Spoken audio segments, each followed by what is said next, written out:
Berdiri megah di bilangan alun-alun Garut, Masjid Agung Garut seolah-olah diciptakan untuk menjadi saksi bisu perjalanan masyarakat Garut hingga kini.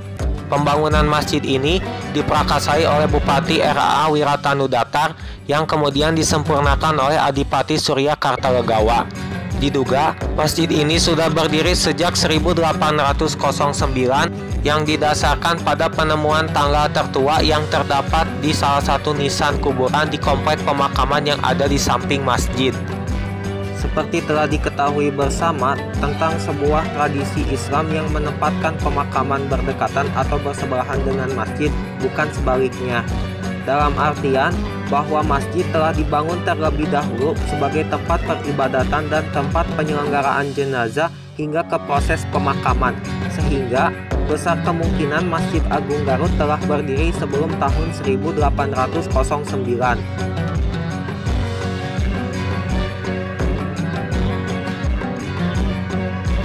Masjid Agung Garut sendiri merupakan salah satu dari 4 paketan pembangunan infrastruktur perpindahan ibu kota Garut dari Limbangan ke wilayah saat ini, yang terdiri dari pendopo, kantor asisten residen, masjid, penjara, dan alun-alun.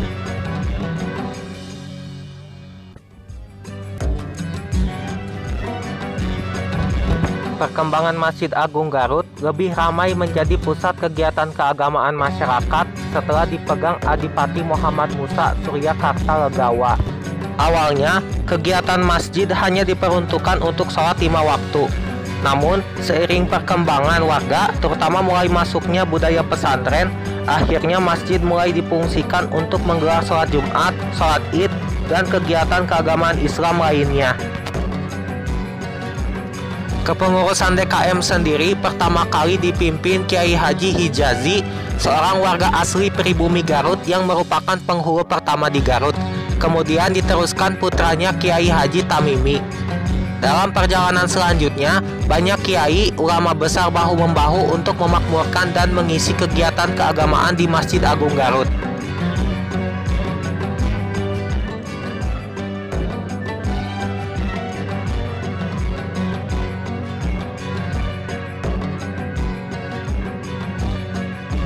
Masjid Agung Garut mengalami berbagai perubahan bentuk kubah dengan gaya arsitektur berbeda-beda.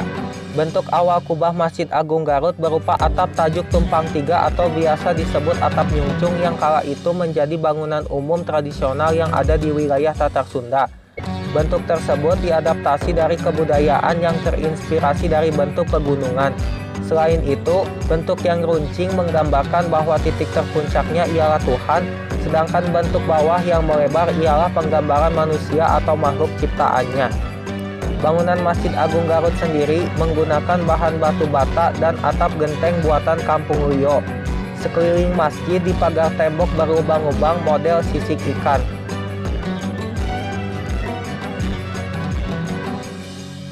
Pada tahun 1895, serambi bagian depan masjid diperluas hingga melewati pagar masjid dengan tambahan ornamen di atas serambi. Kemudian ada penambahan serambi di sebelah kanan dan kiri bangunan.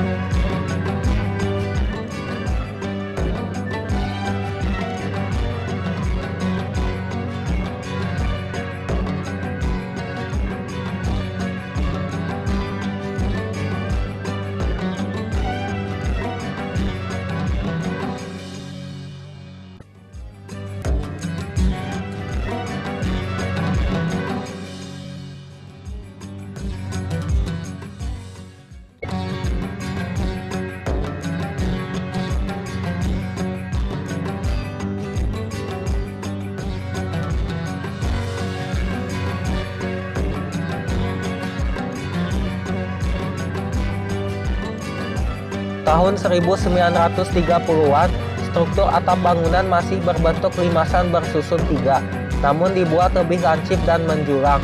Sedangkan bangunan di sayap kiri dan kanannya dibangun dengan atap limas bersusun, namun di puncaknya ditempatkan sebuah kubah setengah lingkaran.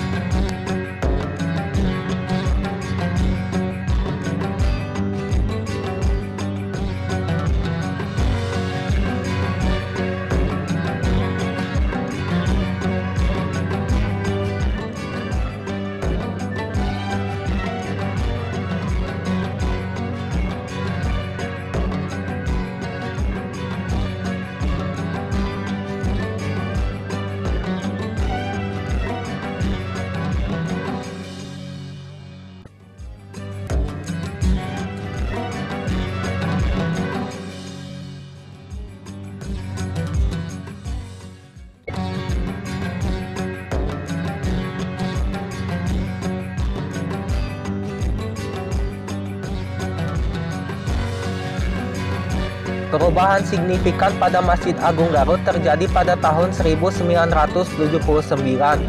Saat itu atap diganti dengan kubah dan plat beton khas Timur Tengah.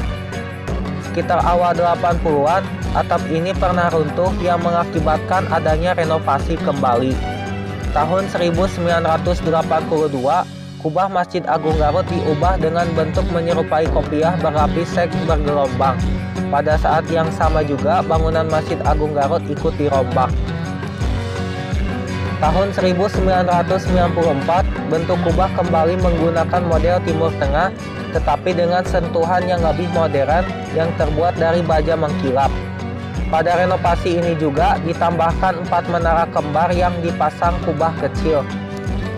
Ada peristiwa menarik dalam pemasangan kubah ini. Saat itu tidak ada kren untuk mengangkut kerangka kubah tersebut ke puncak menara.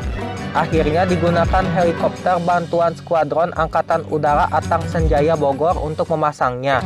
Pemasangan tersebut dilakukan selama 3 hari, mulai tanggal 28 sampai 30 Desember 1997. Tidak hanya Angkatan Udara, rekan pecinta alam Garut pun turut serta membantu pemasangan kubah tersebut. Selasa 25 Agustus 1998 sekitar pukul setengah 12 siang, renovasi Masjid Agung Garut diresmikan Gubernur Jawa Barat saat itu Raden Nuryana. Acara peresmian berlangsung di alun-alun Garut yang turut dihadiri Bupati Toharudin Gani. Kemudian dilanjutkan dengan sholat duhur berjamaah di Masjid Agung Garut.